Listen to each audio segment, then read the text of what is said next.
Então, boa noite, pessoal, sejam bem-vindos. Esses dias nós tivemos alguma interrupção, porque eu tive um problema de saúde aí, sofri uma cirurgia cardíaca, mas uma cirurgia simples, né? Deu tudo certinho, em 20 minutos tinha encerrado a cirurgia, mas em seguida a enfermeira cometeu uma burrada que quase me matou. Eu tive que voltar para a UTI, fiquei lá mais vários dias sem respirar, o negócio ficou tão ruim que chegou uma hora e falei, bom, de fato acabou, adeus mundo cruel, já estou do outro lado, né? Mas no fim acordei e estou aqui, olha nós aqui outra vez, né? Mas ainda não estou recuperado, estou bem, estou muito bem, mas não estou recuperado, eu preciso de muito, segundo os médicos, eu preciso de muito descanso ainda, né? E nesses dias então aconteceram algumas coisas muito estranhas. Uma delas foi que eu pus na minha página do Facebook uma nota dizendo o seguinte: esse negócio de AI-5 é uma estupidez. O que precisa fazer é simplesmente aplicar a legislação penal existente, e isso é mais do que suficiente para botar na cadeia esse bando de filha da puta que está aí roubando, matando, conspirando, fazendo terrorismo, narcotráfico, tráfico de armas, etc. É muito fácil fazer tudo isso. AI-5 não serve para nada. Eu lembro, no tempo do AI-5 eu estava ali com 21, 22 anos, já sabia, já era jornalista, sabia o que estava fazendo, acompanhei tudo aquilo. Ficou na cara que era uma bobagem, que era um teatral assim, para impressionar todo mundo. E os milicos faziam isso, e eles provaram que eles tinham coragem de matar pessoas. Prender, torturar e matar, isso eles sabiam fazer. Não é muito difícil, é? Se você tiver bastante gente armada, você faz isso. Mas não tiveram coragem de fazer uma única campanha de educação anticomunista. Nenhuma única, nenhuma porcaria de um filminho anticomunista fizeram. Não usavam sequer a palavra comunismo. Eles tratavam os terroristas como se fossem apenas criminosos comuns, desviando do conflito ideológico. Não tinham coragem de assumir o anticomunismo. Então, tudo aquilo foi um teatro. E eu falei, bom, fazer de novo aquele teatro, com os resultados, vai obter os mesmos resultados. Você vai até prender e matar umas pessoas, mas o comunismo vai sair fortalecido, como de fato saiu. O comunismo saiu enormemente fortalecido da ditadura militar. Então, isso é coisa de idiota, né? Mas no Brasil, sabe, qualquer sujeito é elevado a general, já vira imediatamente grande general. Ele é Napoleão Bonaparte, ele é Alexandre o Grande, é um negócio incrível, né? Ele é o Dwight Eisenhower, né? É uma coisa, quando você vai ver, é uma besta quadrada. Eu conheci muitos deles, garanto que eram bestas quadradas, né? Então, não confio muito na inteligência desse pessoal. Então, a ideia do AI-5, né? Então, inclusive, quando eu dizia que nós precisamos fazer a união de exército, povo e presidente, veio aquela idiota, esqueci o nome, Hildegard Angel, né? Dizendo, ele quer o AI-5. Eu falei, mas meu Deus do céu, eu estou falando de uma união populista, você vem falando do AI-5. O AI-5 foi uma decisão de elite de um governo que não tinha respaldo popular nenhum. O povo não estava contra aquilo, mas não tinha militância, não tinha povo, não tinha nada, né? Era um governo 100% elitista. Todas as decisões eram tomadas quase em segredo pelos militares e tecnocratas. Era uma elite tecnocrática. Eu falei, como é que você vai comparar a decisão de uma elite tecnocrática com uma aliança populista, que eu estou falando? Essa mulher não sabe ler? Resposta, não sabe, né? Mas hoje em dia está assim, todo mundo lê dessa maneira, tá certo? Daí, por incrível que pareça, ainda vê essa revista Fórum, né? Diz o seguinte: a estratégia de propagar a ideia de uma ditadura bolsonarista com o novo AI-5 começou com o guru Olavo de Carvalho, que acionou o blogueiro Alan dos Santos para defender a ideia junto à milícia virtual que atua nas redes sociais. Falei, quer dizer, os caras me atuam exatamente o contrário do que eu estou dizendo, e fazem isso com uma tremenda cara de pau e com um ar de certeza, né, que para mim já configura a demência propriamente dita, a fantasia, né? É mentira intencional? Não acredito ser mentira intencional, também não acredito que é uma coisa inocente. É assim, é inocência perversa, né? É assim, é a ignorância criminosa. O sujeito ignora aquilo que ele tem obrigação de saber, né? Daí depois aparece, vamos dizer, esse negócio de milícia virtual. A expressão entrou na circulação e todo mundo está repetindo. Só que é o seguinte, ninguém pergunta, mas qual é o sentido que eles estão usando a palavra milícia? A milícia é o quê? É uma equipe organizada que combina o que vai fazer, não é isso? Então, vamos queimar a reputação do seu fulano, você fala isso, você fala aquilo, pá, né? Ou é apenas, vamos dizer, uma corrente de opinião pública. O Olavo escreve um negócio, tem um monte de pessoas que concordam, que concordam, complementa aquilo, comenta, reforça, modula, estende, né? Então, você chamar de milícia a simples opinião pública é criminalizá-la. Isso significa o seguinte, é proibido concordar com o Olavo. Concordar com o Olavo passa a ser crime e nós vamos chamar vocês de milícia organizada. Ora, em matéria de milícia organizada, eu tenho experiência porque eu sou a maior vítima de milícia organizada de assassinato e reputação que já houve nesse país. Por baixo, o número de páginas que se escreveu contra mim em matéria de assassinato e reputação, né, e fake news, dá 100 mil páginas, por baixo. E assim, com uma uniformidade de conteúdo e de estilo que mostra claramente a existência de uma milícia organizada. Onde está essa milícia organizada? Nas redações de jornais, revistas, dos noticiários TV. A classe jornalística simplesmente que é todinha comunista, praticamente toda. Eles combinam entre si o que vão fazer, tá certo? E um imita o outro imita um, e todos acabam escrevendo as mesmas coisas. Daí vem os carimbos, né? É uma seita, é o astrólogo, é o guru do Bolsonaro, coisas desse tipo. O guru do Bolsonaro é uma coisa muito estranha, porque eu conversei com o Bolsonaro 4 vezes, durante aproximadamente 2 minutos. Como é que eu posso ter transmitido alguma doutrina na cabeça dele nesses intervalos? Pode ser assim, ele leu meu livro e gostou, né? Isso faz de mim o guru dele, isso é inteiramente absurdo, não faz sentido, né? Guru que transmite por escrito, se você sabe o que quer dizer a palavra guru, o guru é um instrutor pessoal que tem autoridade sobre o seu discípulo e que lhe passa práticas, exercícios e normas de vida, etc., que ele tem que seguir. Como é que eu posso ser o guru do Bolsonaro se eu conversando com ele 4 vezes em 2 minutos? Agora, como é que eu posso ser o guru de toda esta milícia virtual? Cito aqui vários nomes, né? Quer ver?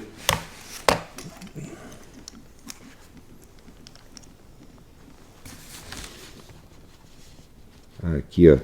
Cláudia Wilde, né? Bernardo Kister, Alan dos Santos, Alan Frutuoso, Edson Salomão, que eu não sei quem é, Douglas Garcia, que eu não sei quem é, Gil Diniz, que eu não sei quem é. É um monte de nome. Então tem numerosas pessoas que eu nunca vi na minha vida, que eu não conversei nem mesmo por telefone. Então eu passo a ser o diretor de uma milícia para a qual eles trabalham, alguns até profissionalmente. É uma coisa tão boboca, tão absurda, né? Se você pega os meus leitores e faz deles os membros de uma milícia organizada, parem para pensar quantos leitores eu tenho. O meu último livro vendeu 500 mil exemplares, né? Quando você olha na minha página do YouTube, quantos seguidores tem ali? 900 mil. Né? Como é que eu faço para dirigir essas pessoas? Como é que eu dou instrução para cada um? Você fala isso, você fala aquilo. Isso é absolutamente impossível. Isto quer dizer que a simples difusão de uma opinião na opinião pública vira agora uma milícia organizada secreta. Ora, esses dois sentidos da palavra são...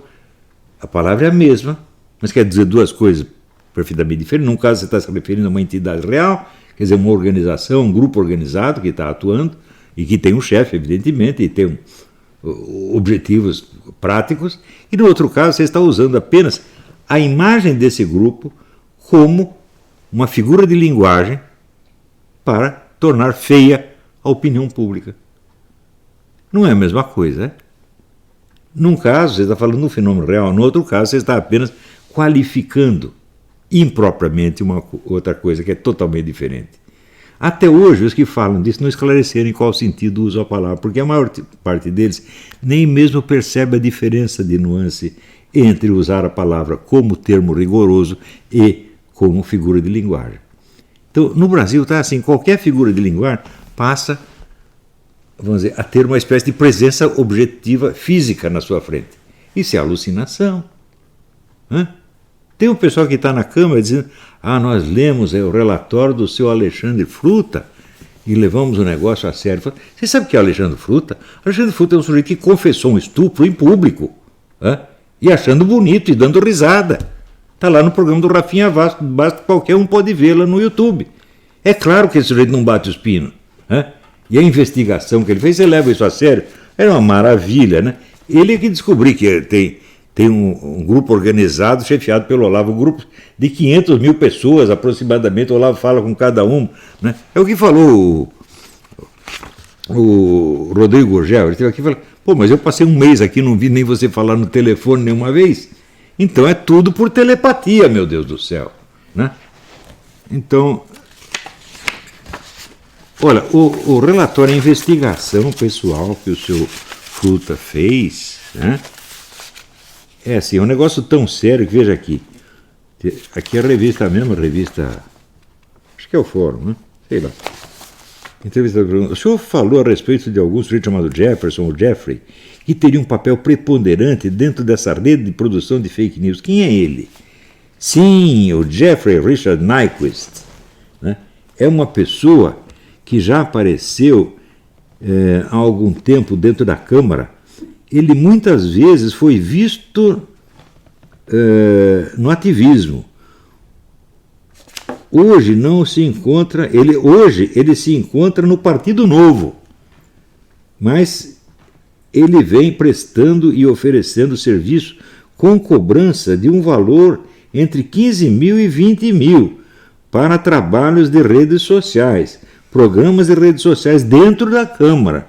É uma pessoa em que a gente está de olho. Olha, eu vou dizer uma coisa para você. Jeffrey Nyquist é um jornalista americano que mora na Califórnia, nunca esteve no Brasil, não fala uma palavra de português. O primeiro contato que ele teve com o Brasil foi quando ele esteve aqui e nós levamos ao restaurante e ele comeu um prato de arroz com feijão e achou uma maravilha. Isso é a única coisa que ele sabe do Brasil. Isso foi 4 anos atrás, né?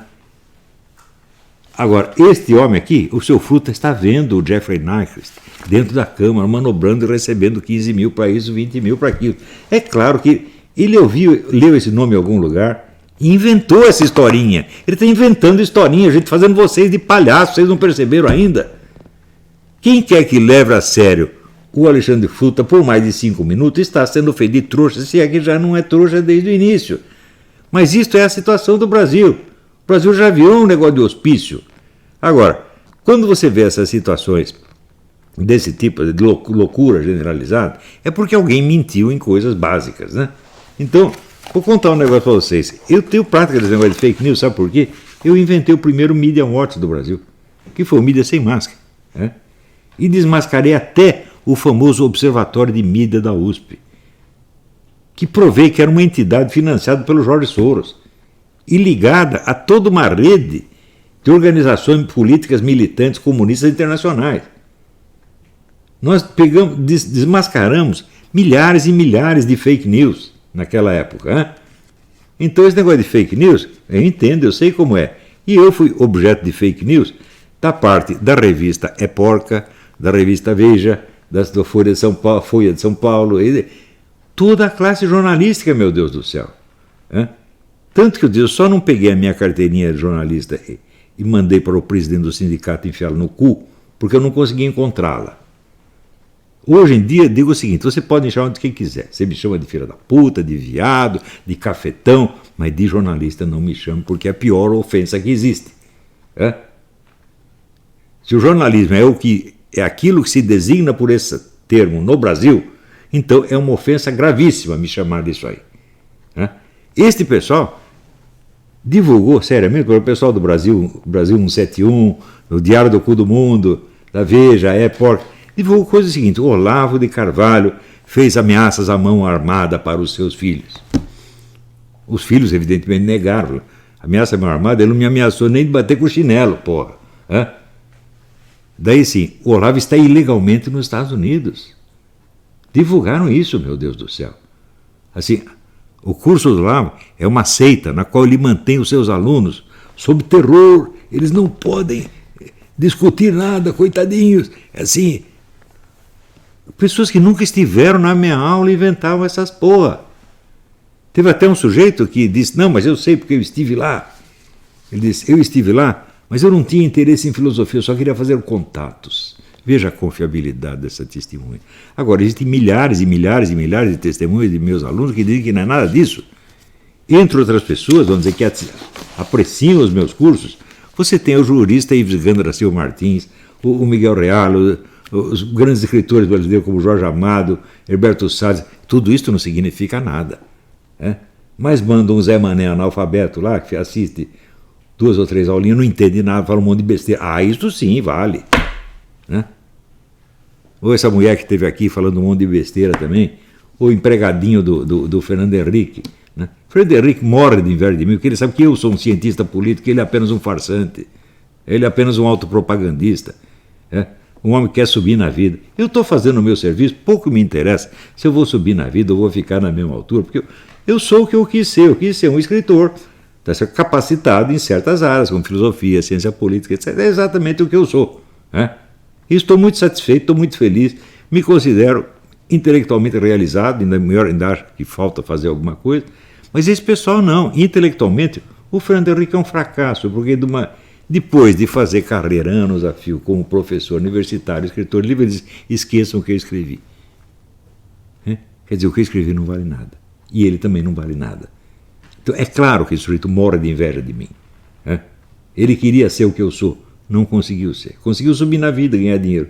Mas não é, você sabe que não é a mesma coisa. Não existe nada mais dolorido no mundo do que a inveja intelectual.